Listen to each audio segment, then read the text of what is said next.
This is just going to be a quick one about the latest Channel 5 documentary called Dear Kelly. I was able to catch this one on tour, and at the moment, I don't even think they'd really want me to be talking about it a whole lot. It seems that they are more or less trying to keep it under wraps. You know, I know that the tour that they're doing right now is really just to try to gauge audience interest before they decide whether or not they actually want to put it up on YouTube.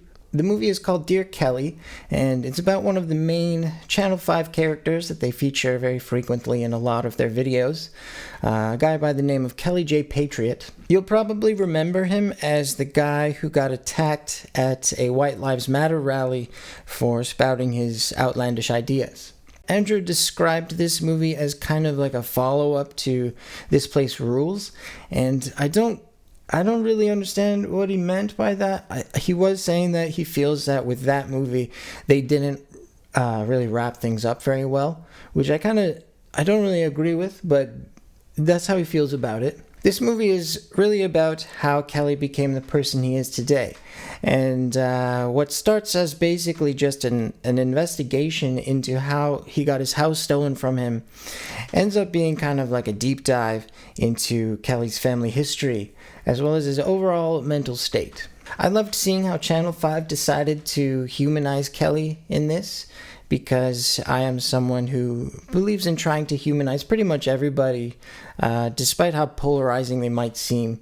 And I just love how Channel 5 is very often able to get me to sympathize with people that otherwise seem kind of hard to love. I also really liked that this movie was not really about politics, you know, as much as it is about a guy who has gone very far down the reactionary rabbit hole.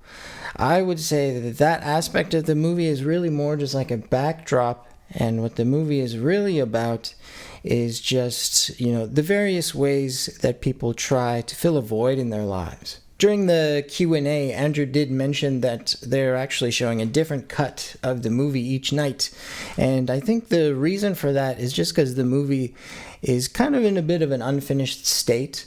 I think it seemed clear to me that they're like still kind of working on it on the road as they're showing the movie, and so some of the audio mixing was not very good, and some of the lighting was also poorly done as well. But regardless, I would say that the heart of the movie is already there, and it would just take a little bit more work before it's ready for a public release. Overall, I would say I really enjoyed Dear Kelly. It was definitely more of an emotional journey than I'm used to seeing from Channel 5, but I really liked that about it, and it is also incredibly funny as well. To end this video, I think I would just like to mention that obviously I know that I'm kind of outing myself right now as somebody who still watches Channel 5 and supports Channel 5.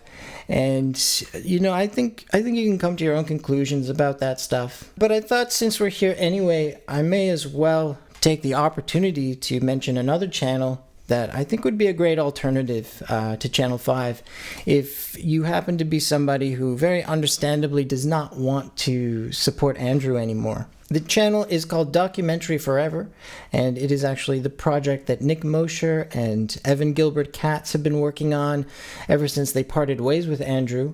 And if you don't know, Nick and Evan are 2/3 of the original Channel 5 crew. And it seems that not very many people are aware of their channel yet, so I thought why not mention it here for anybody who might be interested. My personal favorite documentary that they've put out thus far is called 30 Artists in a Mansion. I'm working on a video right now that is just taking a lot longer than anticipated. It is a much more personal video, and at the moment I'm not even sure that people will really connect with it very well anyway, but it is what it is, and I just want to kind of take my time to work out the kinks with it and, like, you know, make sure I'm communicating myself well. But I still wanted to get at least something out for this month, so those are my thoughts on Dear Kelly. And, you know, obviously, at the moment, you're not actually able to watch the movie for yourself, you know. But I will say, just based on Andrew's excitement about the film when I saw him on tour, I'm pretty confident in saying that they probably will give this a public release at some point.